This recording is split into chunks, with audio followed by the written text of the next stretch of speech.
Hello friends, and thank you for being here with me today. In this video, I wanted to talk a little bit about being an INFJ and the thought process of an INFJ, and basically how our thoughts manifest.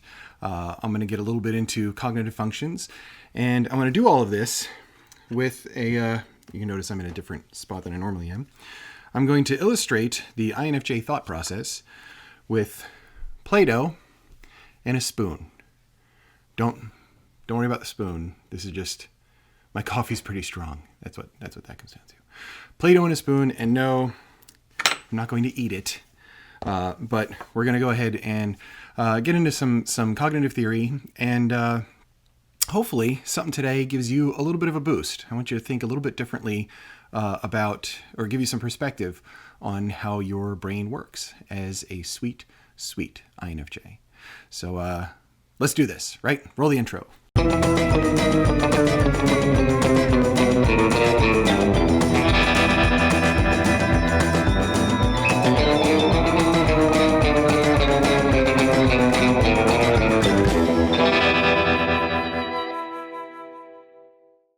So before I get into the deep dive that I'm going to go through here, it's important to note that if you do not know what an INFJ is, and you do not know what MBTI is, Myers-Briggs Type Indicator, typing theory, please, pretty please, hit the link at the top of the description. It's too much for me to get into at the beginning of a video. Go ahead, read about it, take the test, all that kind of stuff, and see what it is for you, right? They call it the personality, right? 16 different personalities, and all of you know where I stand on that. I hate that term.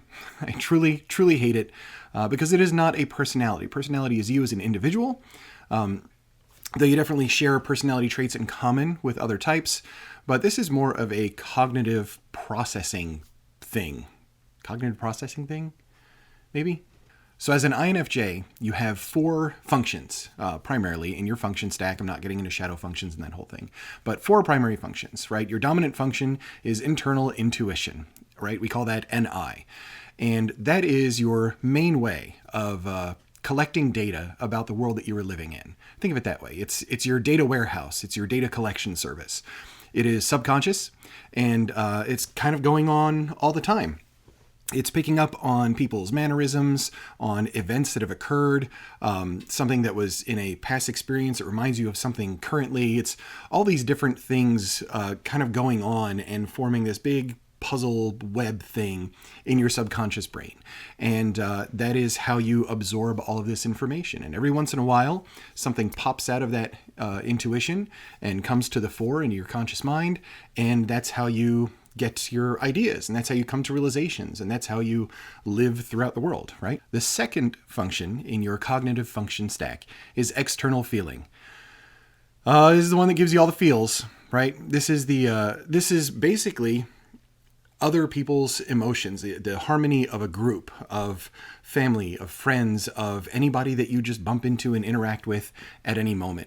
It is other people's feelings. And it is why, as an INFJ, you tend to be a pretty empathic individual, right? You tend to have quite a bit of empathy for situations and other people. And this function is tied into your intuition.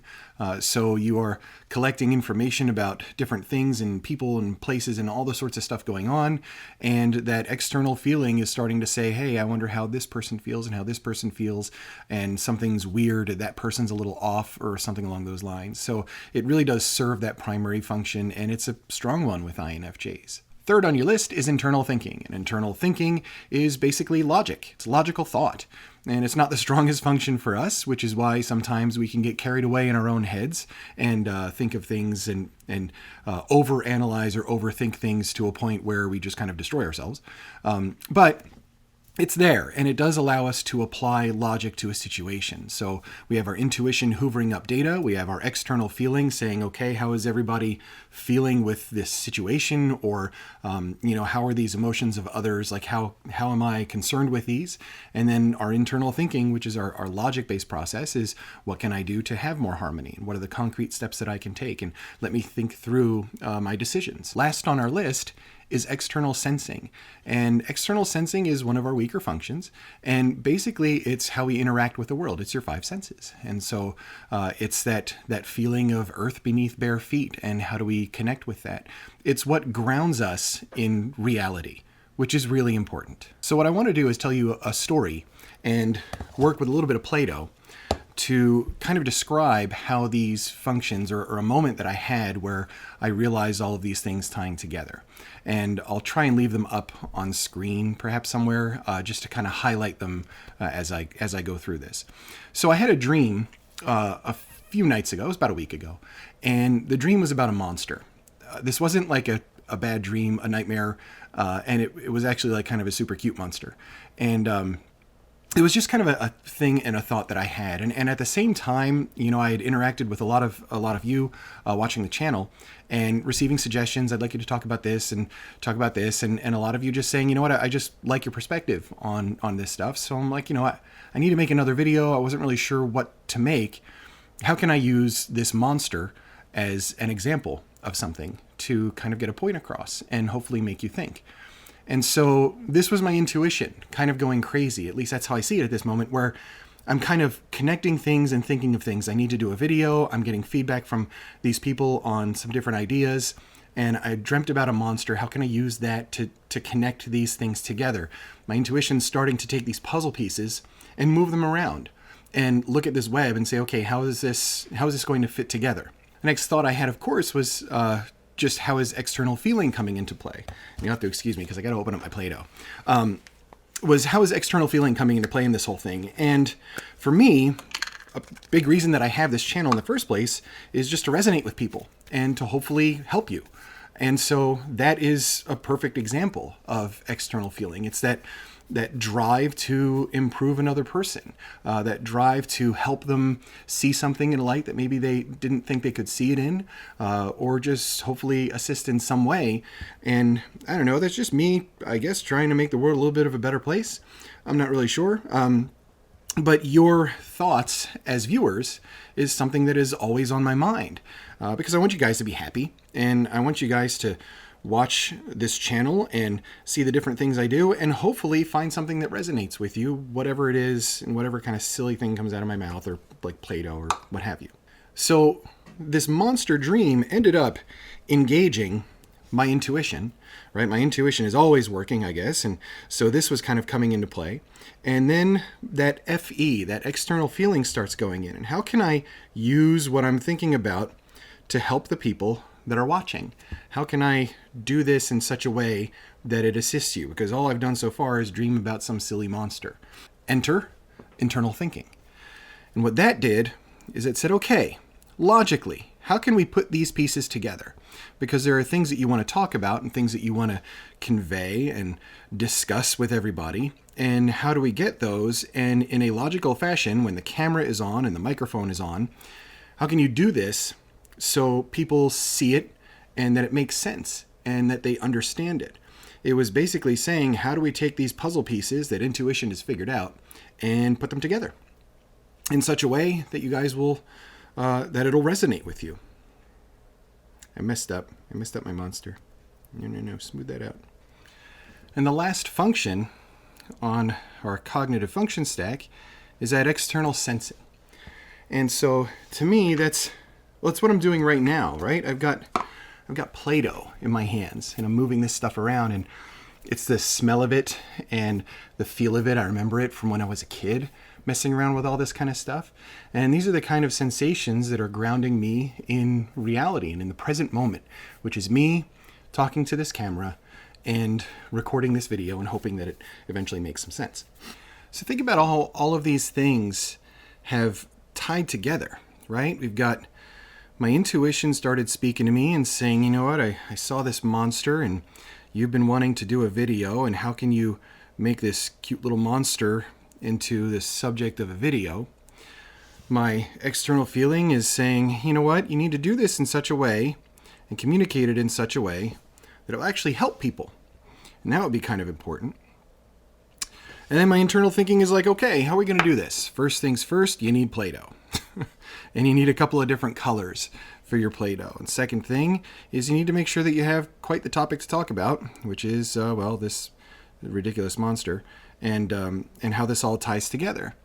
And then lastly is that sensing. And that sensing, maybe not super engaged when I started this project out, but it certainly is now, is saying, all right, like this is cool. We're going to be in a present moment. We're going to try and hone in on the exact thing that you're feeling and doing just to make sure, oh, this is ridiculous, just to make sure that you can communicate this in the way that you like.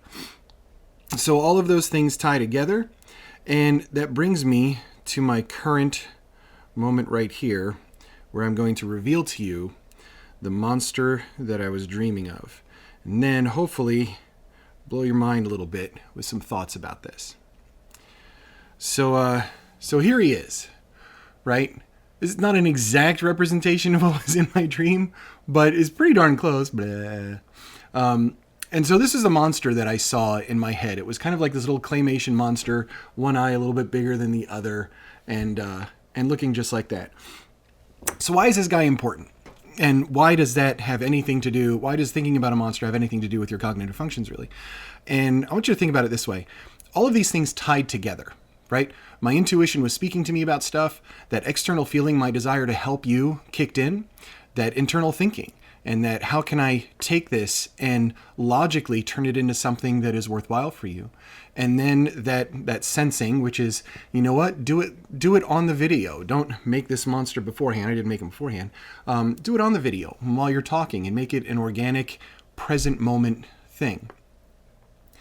But here's what I really want to communicate to you. And it's why this guy is really, really important. I want you to think about how incredible your brain is, just in general, but speaking to my INFJ friends right now, right? And how all of your functions work together to do something. A few minutes ago, this thing did not exist. It only existed in my head as an idea. And that's how it kind of manifested. What is your brain, right? It's electrical impulses going through all sorts of gray matter. And those things just kind of connect and form, and those are your thoughts. And so what turned into sort of like this little dream I had about this ridiculous guy, he needs a name. You can name him in the comments. That would be like amazing. Just pick out a name you think this guy should be. But it's that whole thing, like he didn't exist. Your brain is amazing. You can take something that is just tiny electrical impulses, does not exist in the real world, is not in reality, is only locked in your own head. And through using your own functions and using your thought process and really honing in on what's happening inside of your brain when you have an idea, you can take that idea and actually manifest it physically. I mean, think about it. It's almost like magic, really. It's taking something so abstract as a random thought that happens privately and turning it into something that you can hold and you can feel and you can show other people.